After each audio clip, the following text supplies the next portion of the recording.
Bon allez, je vais aller vite fait bien fait sur Wikipédia. Je vais vas-y, claquer ça balance en 30 Wikipédia, Oscar. secondes. Hop là, et là c'est fini. La dégénérescence maculaire liée à l'âge, entre parenthèses DMLA, ou dégénérescence maculaire sénile, est une maladie de la rétine provoquée par une dégénérescence progressive de la macula, partie centrale de la rétine, qui peut apparaître à partir de l'âge de 50 ans, et plus fréquemment à partir. Un élément suspect a été détecté.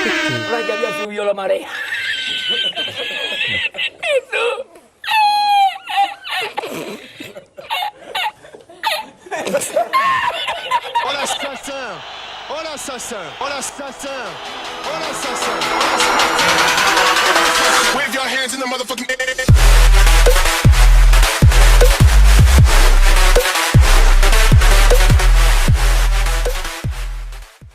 Hey, salut à tous les amis, c'est David Lafarge Pokémon, j'espère que vous allez bien m'écouter, ça va super, ça va extrêmement bien, je suis avec Mijirachi.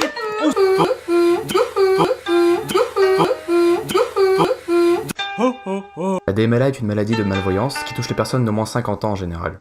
Les symptômes sont les suivants.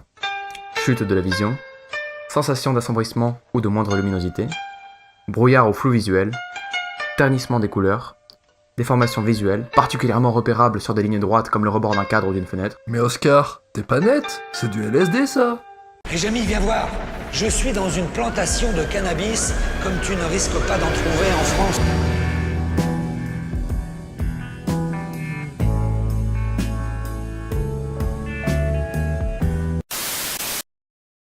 Perception d'une tache au centre de la vision. Difficulté à distinguer les détails.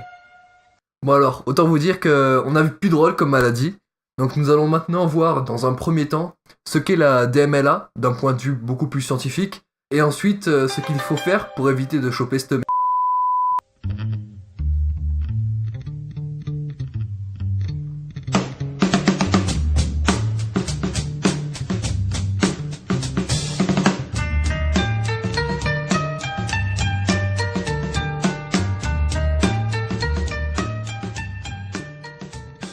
La DMLA touche une zone de la rétine, au fond de l'œil, proche du nerf optique.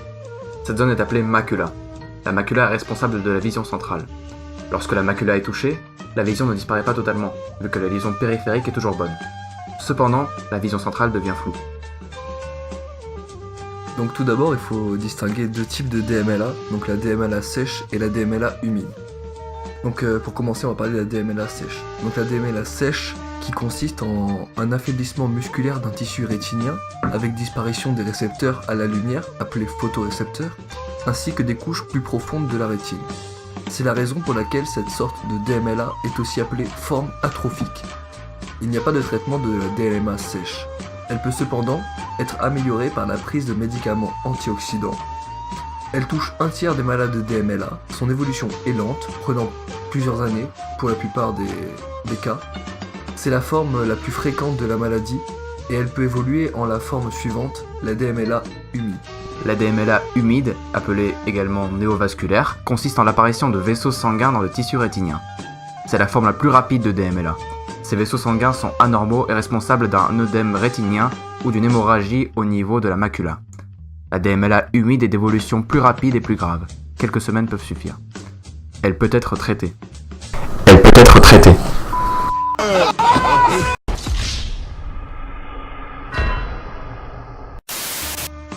Pour comprendre les impacts de cette maladie sur les humains, il faut d'abord comprendre comment fonctionne l'œil humain. Et nous prenons le temps de le faire. Tout d'abord, la lumière entre dans la cornée, qui est une membrane transparente, et qui est en fait une fenêtre au travers de laquelle la lumière entre à l'intérieur de l'œil, pour rentrer ensuite dans le cristallin. Ce dernier est un ensemble de cellules transparentes, sans noyau, formant un disque, qui sert d'autofocus pour mettre au point les images qui le traversent. C'est en s'aplatissant ou en s'arrondissant qu'il peut faire cette mise au point. La lumière passe ensuite dans l'humeur vitrée, qui est 80% du volume de l'œil et lui donne sa consistance. Il absorbe également les rayonnements ultraviolets.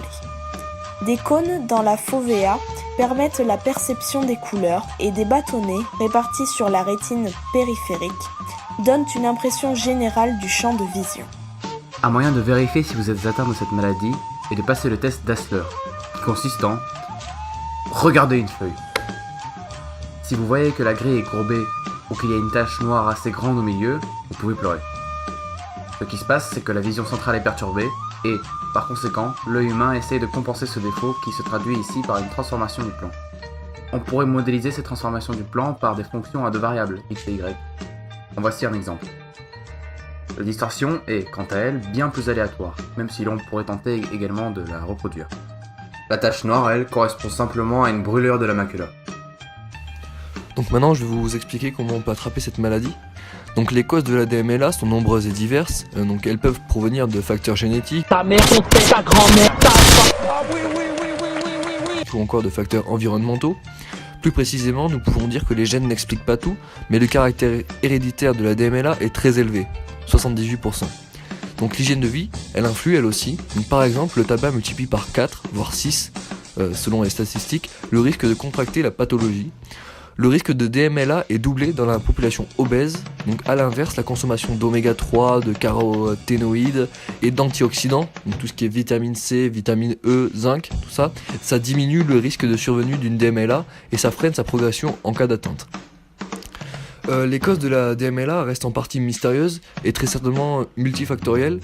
Ainsi, plusieurs facteurs de risque ont été identifiés que l'on peut classer en fonction de leur importance.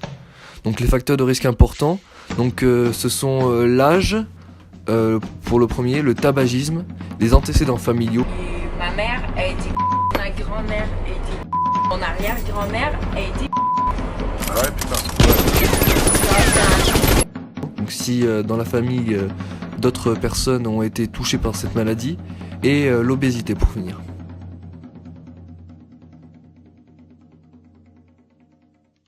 Je finirai là-dessus. Un grand merci. Abonnez-vous, partagez, faites tout ce que vous voulez. Tant que vous mettez des pouces bleus, c'est parfait. Et puis, je vous dis à très bientôt.